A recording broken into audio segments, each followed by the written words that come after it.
One of my inner dialogues from time to time is what to do with an ambiguous, negative, or painful, anxiety-producing event. Because what goes through my mind is what Lazaris has said about what, your intention and your attention kind of create your reality. What you pay attention to and with intention to expands, right? So if you don't want a particular negative event to expand, just don't pay attention to it with intention. Go and pay attention with intention to something else. And the amygdala, the fear center of the brain, prioritizes threats of all kinds, social, financial, physical, emotional, threats of all kinds, at a 5-to-1 ratio to non-threats. And we see this in the scenario of an idyllic picnic, right? We're wading in the little brook, and everything is perfect. The weather is beautiful. The flowers are in bloom, right? The water is cool, families nearby. And so you've got perfection. It couldn't be better. But in the corner of our eye, we see a little wriggling shape in the water. It's about 1 foot long. And instantly, right? Instantly, the brain is not interested in the flowers. It's not interested in the weather. It's not interested in the joke our wife just told us. It's not interested in anything else other than the potential threat of what might be a snake, which maybe it is, maybe it isn't, but it might be. And it might be a dangerous snake. Maybe it is, maybe it isn't, right? And the dangerous snake may be swimming towards us. Maybe it is, maybe it isn't, right? And if it continues, it may bite us. Maybe it does, maybe it doesn't. So we're 4 levels in to hypothetical threats. And yet, in the moment we catch that wriggling shape, it is the only thing that we pay attention to with the intention of assessing the threat and saving our lives. Now, given what Lazaris has said, right, the obvious thing to do would be to ignore the wriggling shape and refocus our attention on the sky, on the what's going on over there, because we don't want more snakes in our reality. We want to enjoy our picnic. But that's not what the body does, right? That's not what the reactive cycle mentally, emotionally, and physiologically does. It prioritizes understanding the threat above all other things. And even if we know the threat, the brain will pay 5 times more attention to something that is potentially painful or traumatic or life-threatening than it will to something that's just lovely, right? And we can see that when someone pays us a compliment. We say, oh, okay, that's nice, right? Someone else pays us a compliment, that's nice. Someone else, someone else, someone else. 5 people have said something nice, and then one person, we don't necessarily even care about them or feel close to them, but right, word gets back to us that they commented about how uncool our appearance was, right? How crappy our jacket was, whatever. And instantly, we're like, what? How could they say that? My jacket is what do other people think that? And it's the reason why in a marriage, if you're not praising your partner 5 times more than you're criticizing them, the marriage ends, because your partner is going to take the one criticism and amplify it 5 times. So if you praise them 5 times and you criticize them once, psychologically, viscerally, your partner feels it's about equal, right?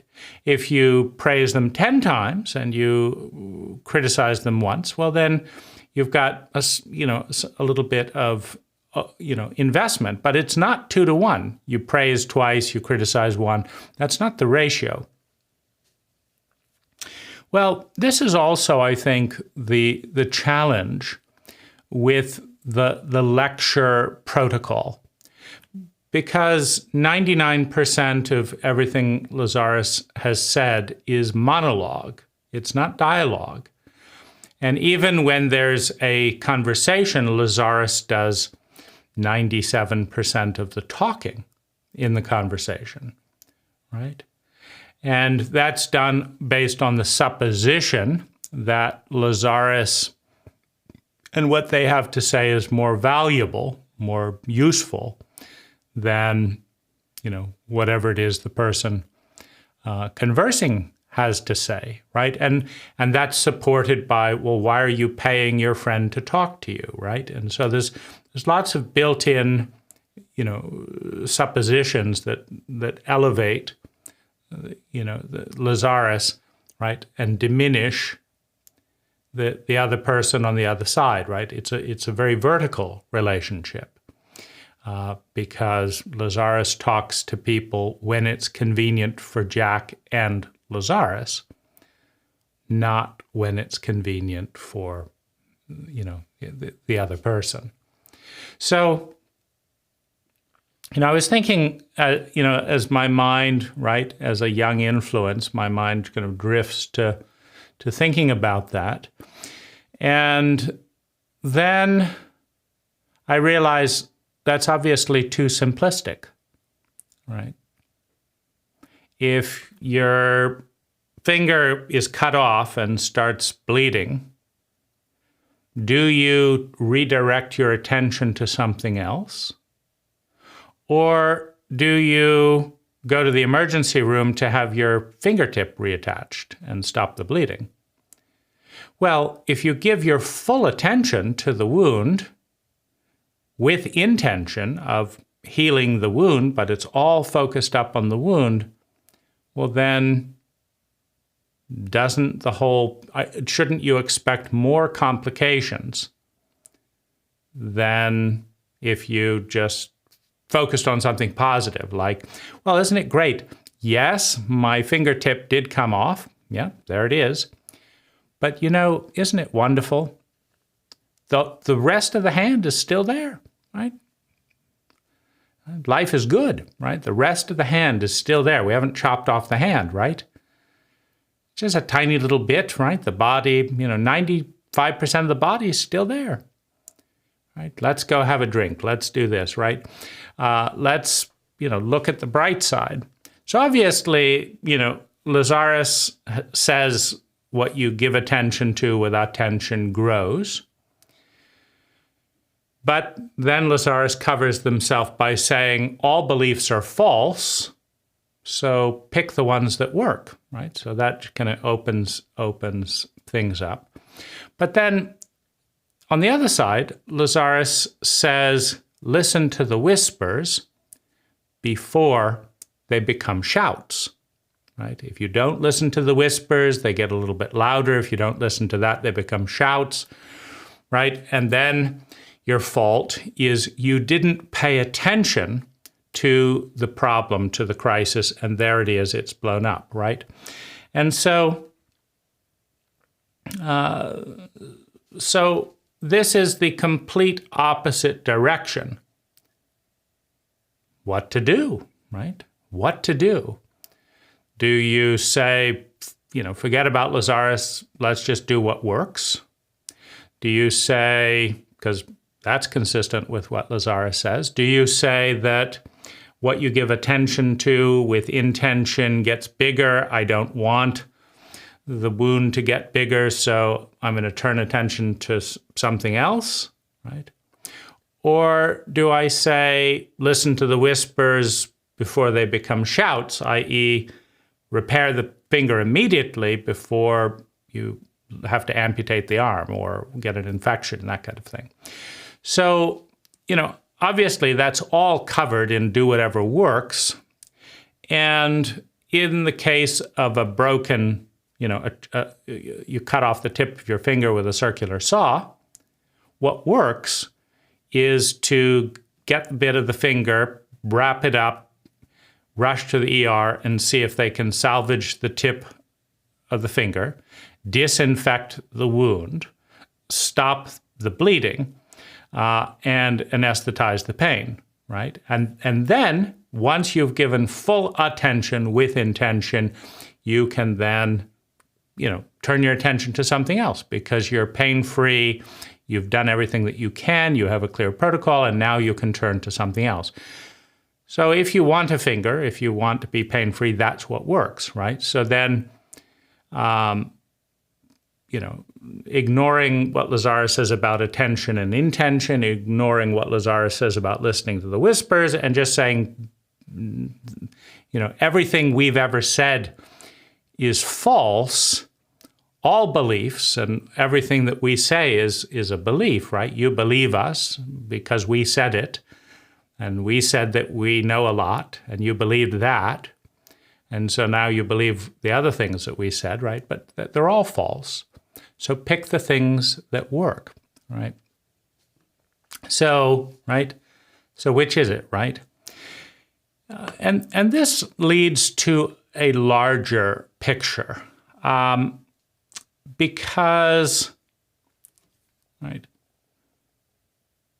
reality is spherical, right? And the point of grace is in the center. The point of grace is in the center.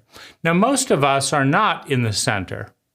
For example, in the center of thinking, feeling, and doing, right? Thoughts, feelings, actions, pretty much covers most of our reality, right? Thoughts, feelings, actions. Words can be called actions, right? So in the paradigm where we divide reality up with language into thoughts, feelings, and actions, you would say that the center, right, would be, first of all, integrated thoughts, that you don't think this, you don't think life's a bitch, and then behave positively and then feel terrible. That's not integrated, right? If you think life's a bitch, feel terrible, and kill yourself, you've got integrity, right? Or if you think, like, my life is going to be great, I'm going to do things that make it great, and I feel great, that's got integrity. But we are not we are not in the center of most of these dynamics, right? We think a lot, we feel a little bit, we think with more intensity, we feel with a little bit of intensity, and then sometimes we act consistent with our thoughts and sometimes we don't. But, right, for some of us, we think a lot more than we act, right? We think a lot more than we act. And so we could say, well, the center would be to act more and to feel more. And then it will be in balance with our thoughts and with our, with our feelings. So if we think a lot and we feel a lot and we do nothing, right, then that's where the asymmetry is. That's where there's something missing, right? And so we need to move towards action. But if we act a lot and don't think a lot, then we have to move towards thinking, right? So if we understand that the center, right, the center is the balance point of all of these distinctions and, systems, right? The center is the balance point, right? Like when we're inhaling, and we're exhaling, right? The point of grace is in the middle of the breath. It's not in the extremes of exhaling or inhaling, right? It's in the middle, right? We go through the middle in the process of each cycle, right? And so if we understand that we are not at the center, right? Right? Some of us are giving all of our attention to our fears with intention and attention of avoiding our fears, right? And some of us are listening to the whispers, right? And some of us are not giving any attention to things, right? So some of us are not paying any attention to the problems, and some of us are paying all of our attention to the problems, right? And if we understand the continuum, right, between any polarity, and that the grace and the balance is in the middle, right? If you want a smooth ride in life, you want your bicycle wheel attached exactly in the center. If it's off by even an inch and you're going at 20 miles an hour, it's an unpleasant ride. But if you get the spokes and the bolt and all that to be just in the center, right, it's a smooth ride. And so if I'm avoiding my problems too much and not paying any attention to them, if I'm listening to the whispers too much, like, well, is that a whisper? Is that a whisper? Maybe something's going wrong, right? I'm either totally neglecting my health or I'm a hypochondriac. The grace is to move to the center, right? So as we start maybe right here, the truth that brings us to center, the truth that works, takes us in that direction. But if we're starting over here, the truth that works, the truth that takes us to center takes us in that direction. When we get to center, when we get to balance, that's when grace occurs, right? So if you look, first of all, no bit of advice, no truth, no technique or whatever is useful until you know where you are in the circle, in the probability field, right? If you know that you're here and you understand the principle of grace and center and you know what the center is, right, then you know that you need to go here, right? But first you've got to know where you are, and anyone giving you advice has got to know where you are, right? Anyone who says this is the way to live has to know where you are, right? If you're John D. Rockefeller Sr. and have pinched pennies your entire life and are losing all your hair in this fanaticism of losing a single penny, right? You know, the story of, there's a storm and he's on the phone with his insurance agent. And he's like, oh gosh, I hate to pay this insurance premium, but if I don't pay it and the ship goes down, right? You can't decide, right? And every little thing is bothering him. Well, you don't give that person a book on penny pinching, right? You give them a book on living life. It's like, how many millions more than everyone else as the richest person on earth do you need before you can actually have a life, right? So a truth that there's more than money, there's more important things than money, is going to move J.D. Rockefeller Sr. closer to center, closer to balance, closer to grace.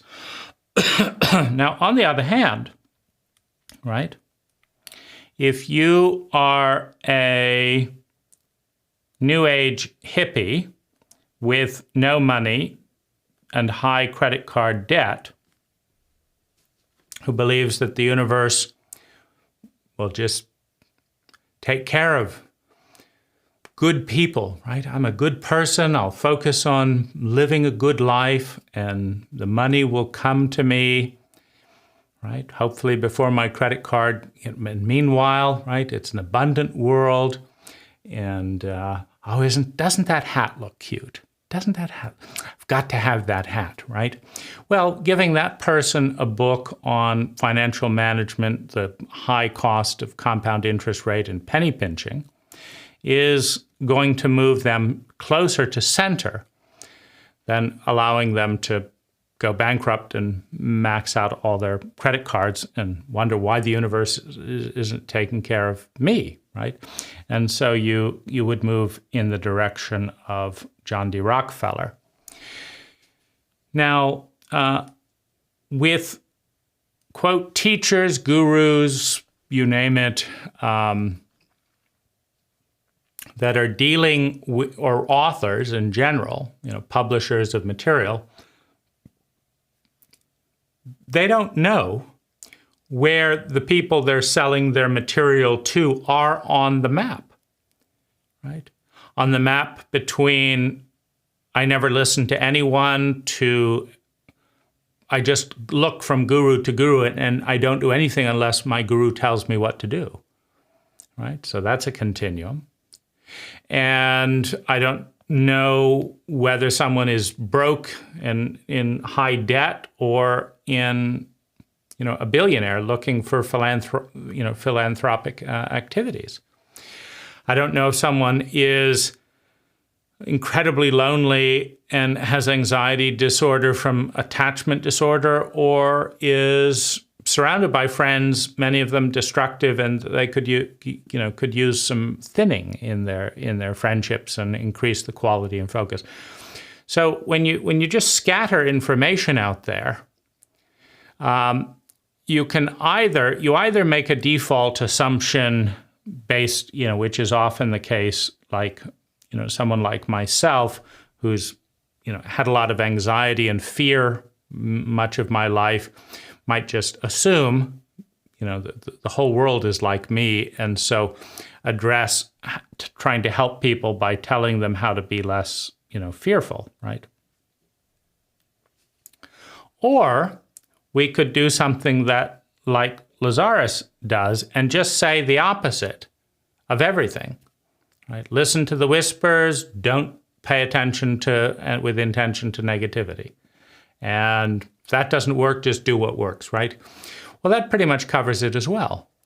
And so, if you look at any enduring philosophy, you find endless hypocrisy, endless polarity, right?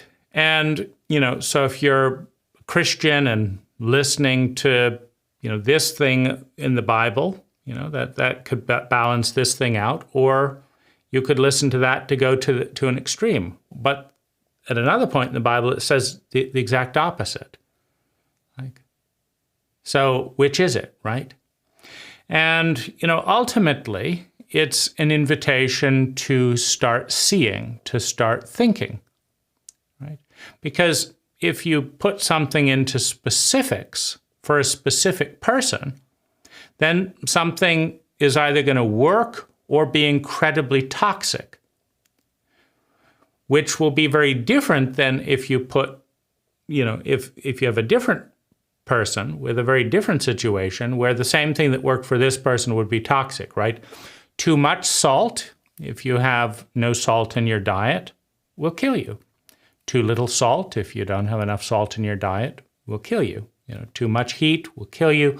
Too much cold will kill you, right? Too much money creates problems. Too little money creates problems, right?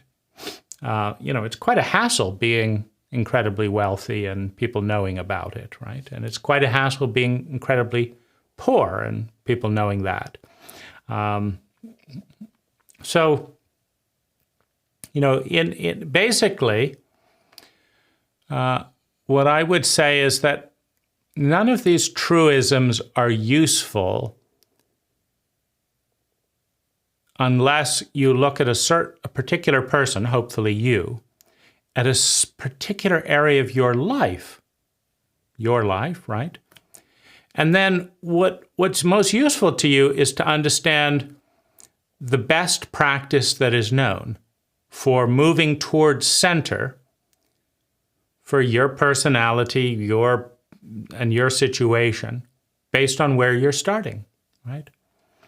And if you know that that 90% of the people who do this in your situation move towards center, and that's the best statistic that's known, then do that, right? Then do that.